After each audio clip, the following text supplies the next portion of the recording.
So meekness is a good translation of it, but then we realize that that word meekness, and some of your other translations might have some other words, that what is it exactly? Now, it generally suggests an absence of pretension and gentleness.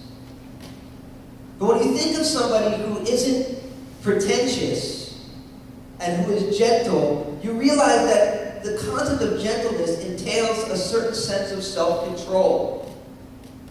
A self-controlled person is gentle. In order to handle a situation gently, it involves a certain amount of self-control, doesn't it? When a situation comes up, we have a tendency to be heavy-handed because we don't have the self-control not to be. It's the last week of the regular football season. And God forbid if today some football player were to get, a helmet-to-helmet injury and his neck, crinkles up, and he's laying there on the football field, does all the linemen just reach down and pick the guy up and throw him on their shoulders and cart him off the field to music? No. They wait there, right? And then they bring out people who are specialized in head injuries, and they come and they sit there and they put a neck brace on. They're very gentle. There's a certain sense of self-control because of the situation. And a meek person is somebody who has garnered the self-control to not handle a situation hard like a down lineman would who doesn't know anything about trying to stabilize someone's neck with a head injury. But you have very specific people who they're trained in how to do that. This is meekness. Meekness is strength under control. See, the problem in our culture is that we like to equate meekness with weakness. When actually, a really strong person is somebody who has the strength, but chooses not to yield to the strength, or wield that strength in a way that is ungodly. A meek person realizes that the power that they have in and of themselves can do major damage. So instead of just letting that flow forth in the strength of their personality, they let it be bridled by the Spirit of God. It's like the difference between a wild stallion that runs free in the wilderness and one that has been broken and bridled to be used for a very specific use. A person who is meek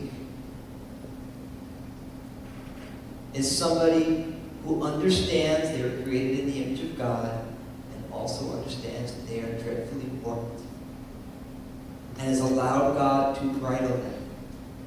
And our question for us today is, are we bridled strength or are we unbridled? Have we allowed God to take our personality and hem it in? When we get into that situation where we feel very strongly, do we lash out in self-serving strength? Or do we exhibit the self-control of Jesus and we're gentle? We live in a culture that values brash displays of strength. You go into that meeting tomorrow, and you got to stand up for yourself at that meeting. You got to make sure that they know that they ain't going to mess with you. Sometimes we feel like that in our relationships. Got to make sure they know it. Don't you cross me, because man, ooh! Jesus teaches us something radically different. He says, blessed are the meek. Blessed is the person who has allowed God to bridle their strength.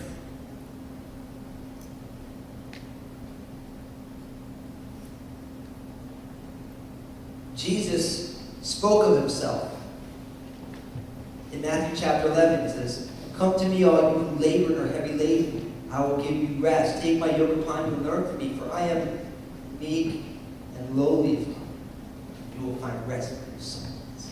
See, as we are conformed by the Spirit of God through continual relationship with Him, as we are conformed, then we begin to take on the attributes of Jesus.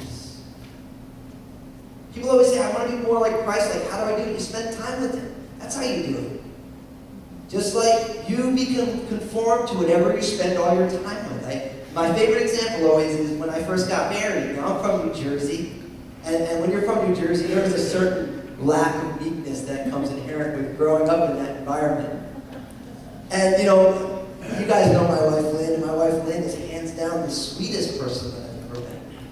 Hands down. I waited for the nicest, kindest woman I'd ever met.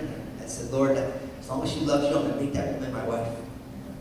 And I remember when we got married, and me and my wife never really dated too much, so we got married and we started to get to know each other. And my wife would always say, I'd come home from working at the church office, she'd say, Daniel, how's your heart? Now, when you're from New Jersey, you just don't talk that way. You know what I mean? It's just like, that's not part of the language skills of how I was raised. And I just always kind of chuckle when I would answer her, because I knew she meant, like, how am I doing? And I remember we must have been married for like 3 weeks, 4 weeks, and I went to church, and someone walked up to me and said, how's your heart? And I was like, and they kind of, and I was pastoring in New Jersey, they looked at me like I had 15 heads, you know what I mean? But my wife was influencing me. By spending time together, I was beginning to take on her speech, her attributes. And that's exactly what Jesus is wanting to do in our lives. As we spend time with him, as we fellowship with him, we begin to take on his attributes. And part of taking on his attributes is the awareness when we are functioning outside of his attributes that, hey, this is not the person that I'm supposed to be. That's one of the proofs that we spend time with him, is when we see the ways that we're not like him, and we say, man, I'm really missing the boat here. Because there's something